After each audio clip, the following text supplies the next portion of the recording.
Okay, so it's 1841 in New Bedford, Massachusetts, and you need work that pays. The wharves smell like scorched fat, and that smell is money.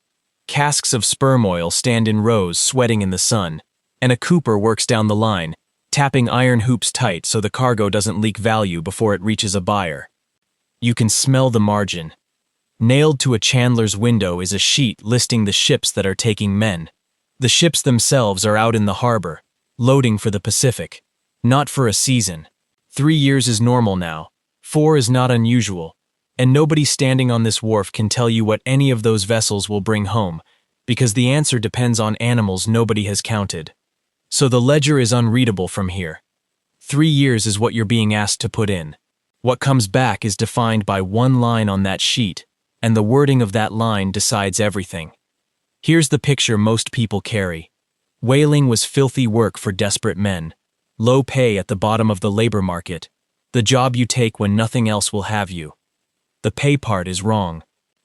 New Bedford in these decades is commonly described as the wealthiest city per capita in the United States. Sperm oil sells for well over $1 a gallon by the mid-1850s, and it lights parlors and lubricates the machine tools of an industrializing country. But nobody on that ship earns a wage for producing it. From the captain down to the boy who has never seen open water, every man signs for a fraction of what the voyage brings in, a lay. Commonly cited figures put a green hands lay somewhere between 1 part in 175 and 1 part in 200. The label on that number matters as much as the fraction does. It belongs to the newest and least experienced rank aboard, which also happens to be the largest group on the ship, and that is the group this account follows. Here's what that picture leaves out. Everything after this turns on one distinction, and the recruiting talk on the wharf tends to blur it. The sheet doesn't use the word wages. It uses the word lay. Lay is borrowed from the language of ownership, and it does a different job than a wage does. A wage is a promise. A lay is a claim on an outcome, and an outcome can come to nothing. And all of it is printed in plain view, on a sheet nailed to a window frame. You're not being hired. You're being sold a share in someone else's cargo, on credit, at a price the seller sets. Before you can price this job, you have to know how it ends. There are 5 ways a trade dies, and this one takes the second. Input price collapse. The scarce thing the trade harvests becomes cheap, and the man harvesting it stays exactly as capable as he was the year before. Hold on to that, because it decides what this story is about. Nobody ever built a machine that hunted sperm whales better than 6 men in a rowed boat. Not in 1870, not in 1920 either. So the demand came first, and it was real.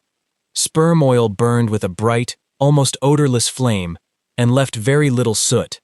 Before it, an evening indoors meant tallow, smoke, and a film of grease on every surface in the room. For much of the 19th century, the reference unit used to measure light was defined by a candle made from spermaceti, the waxy material taken from the head of the animal. That's where this substance sat. It was the standard everything else got compared to. The second market was mechanical. Sperm oil stayed thin in cold weather and didn't thicken or gum on fast-moving metal, so it went into clocks, instruments, and the machine tools of factories that were multiplying every decade. 2 markets, 1 animal, and nothing else of equal quality at any price. Paying for it were textile mills, lighthouse authorities, cities buying lamp oil under contract, and households with money to spend on light after sunset.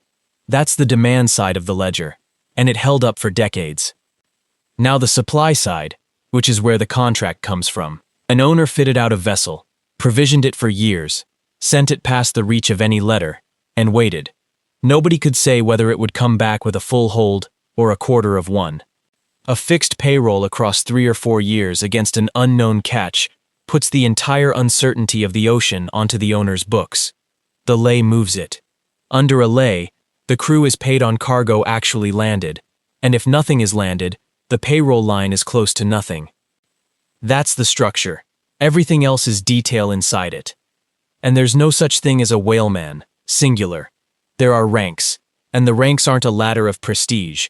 They're a schedule of fractions, printed before anyone boards. At the top, the master. Commonly cited figures put a captain's lay between 1 part in 8 and 1 part in 17 of the voyage's net proceeds. Below him, the mates. Records from the period suggest something in the range of 1 part in 20 to 1 part in 45, depending on rank and on how badly the agent needed officers that season. Then the men who threw the harpoon, and the men who kept the ship functioning, boat steerers, the cooper, the blacksmith, the carpenter, the cook. Figures here are commonly given somewhere around 1 part in 75 to 1 part in 140. And then the foremast hands, which includes every green hand who has never seen a whale. 1 part in 175 to 1 part in 200. Same cargo, same voyage, same 3 or 4 years, and the same odds of coming home to an empty hold. The top of that schedule holds something on the order of 20 times what the bottom holds, and the gap isn't a bonus paid out of profit at the end. It's written into the paper on the way out. Here's the structural point. The bottom rank isn't a minority aboard. A vessel needs many oarsmen and very few officers, so the foremast hands are the crowd, and the typical whaleman is a man holding the smallest fraction on the sheet. That's the man the arithmetic here is done for, not the captain. As the fleet grew and voyages ran longer, agents recruited farther out from the home ports. First inland New England, then the Azores and Cape Verde, then ports across the Pacific where a vessel could replace men who had left.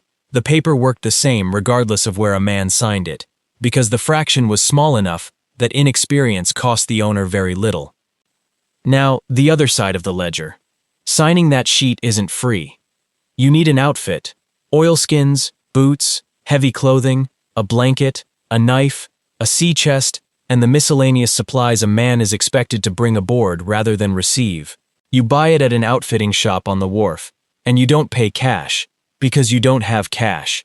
It goes on credit against the lay you haven't earned yet. You also take an advance. Commonly cited figures put it around $75 in the middle decades of the century, and it carried interest. Most of that advance never touched your hand. It settled the outfitter's bill and the fee owed to whoever brought you to the wharf.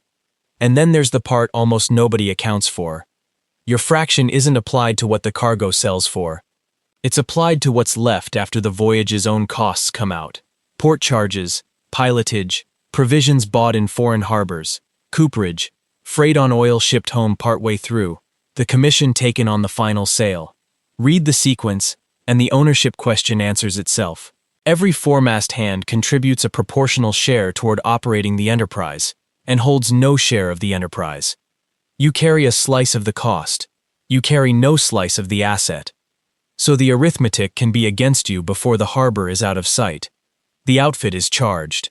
The advance is charged, and it's accruing. The voyage costs haven't been incurred yet, but the mechanism that will subtract them from your fraction is already in force. On paper, this works. A big catch lifts every fraction on the sheet at once, and men signed for exactly that reason. And it does work, right up until it doesn't. Which brings up the obvious question. 2 men leave Massachusetts in the same month of 1851. The first ship's out on a merchant vessel at a fixed monthly wage. Ordinary cargo run, no share of anything, paid by the calendar. The second signs a whaling lay as a green hand and gets a genuinely good voyage, full hold, sperm oil, landed in a year when the price is near its peak. The kind of voyage the men on the wharf talk about for a decade. Pick one. Which man walks home with more money? Most people pick the second, because the second one is where the upside is, and the upside is real. A full hold on a high price is a large number, and a fraction of a large number is supposed to be worth having. The answer is that the question can't be settled from the catch at all, because a lay isn't a fraction of the cargo. It's a fraction of what remains after the voyage's costs are deducted, and the party doing the deducting is the party that wrote the contract. Read that again. The catch determines the size of the pool. Somebody else determines the size of the pool that gets divided. Those are 2 different numbers, and only one of them appears in the recruiting pitch. So follow what a green hand actually controls. He controls how hard he pulls an oar. He doesn't control what the ship pays for provisions in a Pacific port, or what a barrel of oil fetches on the day the cargo is sold, or which expenses belong to the voyage rather than to the owner. or what rate his own advance accrues at while he is 4,000 miles from anyone who could ask. Which means he holds a claim whose numerator he can influence and whose denominator he cannot see. That's the mechanism, and it doesn't require anyone to behave badly for it to work exactly this way. It's the arithmetic of the paper. A man on a monthly wage is a cost line on someone's books, and cost lines get paid before profit is calculated. A man on a lay is paid out of the residual, and a residual is whatever is left after everything ahead of it has been satisfied. Being paid last isn't a small disadvantage. It's a different position in the capital structure entirely. And notice what the lay does to the ordinary protections of wage work. A wage keeps running when the work goes badly. A lay doesn't. 3 years of labor with a poor catch produces a small fraction of a small number, and the man still owes the outfitter and still owes the advance, because those two obligations were fixed in dollars on the day he signed, while his income was fixed only as a proportion. Fixed debts, variable income, that's the whole structure in 4 words. Now, the other side of the ledger, which is how the money physically moves when the ship comes back. The cargo is landed and sold, oil by the barrel and whalebone by the pound in the later decades, into a market of refiners, chandlers, and manufacturers. From that gross, the voyage's expenses come out: port fees, pilotage, provisions bought abroad, cooperage, repairs, freight charges on any oil sent home early aboard another vessel, insurance where it was carried. Then the agent's commission. The agent is the man who assembled the whole thing, found the owners, fitted the ship, hired the master, recruited the crew, and arranged the sail. His fee comes off the top of the proceeds. Then, and only then, the lays are applied to what's left. So the sequence has 3 layers of subtraction before the largest group of men aboard sees the first dollar of it. And once a green hands fraction is calculated, the subtraction starts again, this time against him personally. The advance comes back, with the interest it accumulated over 3 or 4 years. The outfitting bill comes back, and then there's the account nobody signs up for, the slop chest. 3 years at sea consumes clothing. Boots go, oilskins tear, blankets rot in damp air, a knife is lost overboard, and the tobacco a man brought aboard runs out in the first months. There's no shop for 4,000 miles. There's a locker on the vessel holding all of it, and the vessel sets the price. You buy from it on credit against your own unearned fraction. So every replacement boot is a debit against a number that hasn't been determined yet, at a price set by the counterparty, who will also be determining that number. And the men in the officers' ranks are drawing from the same locker against much larger fractions, which means the same purchase is a trivial charge for one man and a meaningful one for another.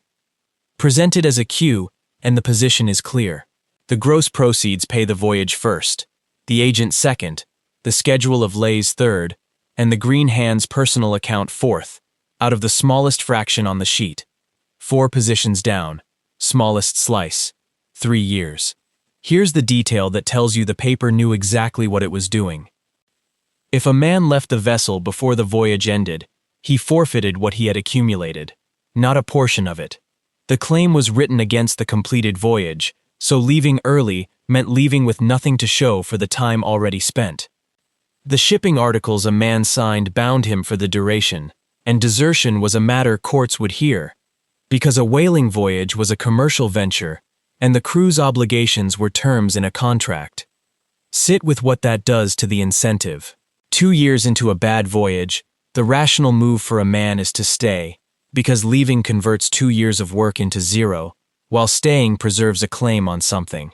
So the worse the voyage went, the more expensive it became to walk away from it. And the men who stayed weren't being stubborn. They were holding an asset that only paid on delivery. In 1846, the American fleet reached its maximum size. Accounts of the industry put it at around 735 vessels, with something on the order of 70,000 people employed across the trade, and the businesses feeding it. That's the top, and the top is where the first signal appeared. The price of sperm oil was rising. It climbed through the 1850s and reached a high commonly given as $1.77 a gallon in 1856. Now, a rising price for the thing you sell reads like good news, and the industry read it that way. Owners fitted out more vessels. Agents recruited harder. The wharves at New Bedford got busier, not quieter. But look at what was happening underneath the price. Voyages were getting longer. Grounds that had produced results in a single season were producing less, so vessels pushed farther, into the Pacific, then the Arctic, and a voyage that had run 2 years in an earlier generation was routinely running 3 or 4 by mid-century. That's not a price rising because demand grew. That's a price rising because each unit of output was costing more to obtain, and the cost was being paid in time. Here's the structural point. When the price of your product goes up, because your input is getting harder to find, the price is not telling you the business is healthy. It's telling you the business is now expensive, and it's inviting anyone with a cheaper source to come take the market. In August of 1859, in Titusville, Pennsylvania, a well drilled under the direction of Edwin Drake struck oil at a depth of about 69 feet. 69 feet, against a 4-year voyage to the Arctic. Refined into kerosene, that oil did the same job in the same lamp, and the price moved fast. Figures commonly cited put kerosene at around 75 cents a gallon in 1860, near 58 cents in 1865, and around 26 cents by 1870, as refining capacity expanded and the product got more consistent. Meanwhile, sperm oil was still above $1. Understand why the new source won, because it wasn't a question of quality. Sperm oil remained the better illuminant for years after kerosene arrived, and it kept a mechanical lubrication market longer still. What it lost was the comparison a household actually makes, which is cents per hour of light. And the deeper defeat was in the structure of supply. A whaling voyage converted 3 or 4 years of labor and a vessel into an uncertain quantity of oil. A well converted a fixed piece of ground into a flow that could be scaled by drilling another one nearby. One of those can respond to demand within a season. The other cannot respond within a presidential term. 2 cost structures met. The one with the shorter cycle won. The fleet didn't stop at once. It shrank through the 1860s, absorbed heavy vessel losses in the Arctic ice during the 1870s, and reoriented toward whalebone, the baleen used as a stiffening material in the garment trade, which held a high price until manufactured substitutes undercut it. Then it ran out of markets to retreat into. The bark Wanderer, the last square-rigged whaler to sail from New Bedford, was wrecked at Cuttyhunk in August of 1924. In August of 1925, the schooner John R. Manta returned to New Bedford with 300 barrels of sperm oil, the last cargo of whale oil, entered at that customs district. 300 barrels. From a port that once sent out half the fleet of a nation. Now, the arithmetic, and 3 things have to be stated before any of it means anything. First, this is the green hand, foremast rank. Not the master, not a mate, not a boat steerer. The largest group aboard and the smallest fraction on the sheet. Second, the unit here is one voyage of roughly 40 months, not 1 year, and not 1 working day. There is no daily rate to multiply, because the claim is written against a completed voyage, and pays only on cargo landed. Third, the first number is the nominal lay, before anything personal is taken out of it. Records from the period suggest gross proceeds for a moderately successful mid-century voyage fell somewhere in the range of $30,000 to $60,000, and this is an illustrative band rather than any one named vessel. Take the middle of it. Voyage expenses and the agent's commission take a substantial portion, so call the divisible remainder somewhere near $30,000. 1 part in 175 of that is roughly $170. That's the nominal figure, and it's the number the wharf talks about. Common labor ashore in that decade ran somewhere around $1 to $1.25 a day, so $170 is about 140 to 170 days of ordinary work. Earned across 40 months. Now subtract. The advance of roughly $75 comes back with interest accrued over the whole voyage. The outfitting bill comes back. 3.5 years of purchases from the slop chest come back. What survives that is commonly a figure in the low tens of dollars. Sometimes it's 0. And in a poor voyage, where the fraction is applied to a smaller remainder while the debts stay fixed in dollars, the account settles below 0, and the man is discharged owing money. So the honest way to state the wage is this: 3.5 years of continuous labor, with no days off and no port to walk away in, converted into a few weeks of what a laborer ashore could have earned without leaving Massachusetts. The trade is gone. The thing it needed doing was never about whales.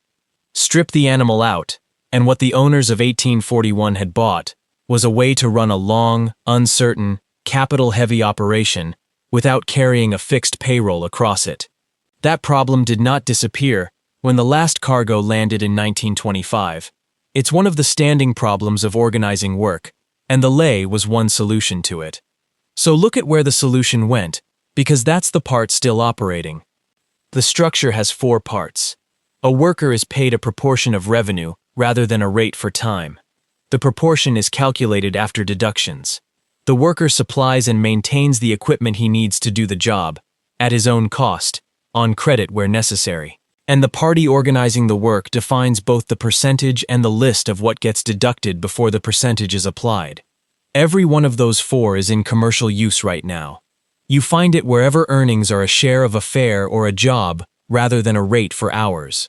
Wherever a driver owns or leases the vehicle that generates the revenue and absorbs its fuel, wear, and insurance himself.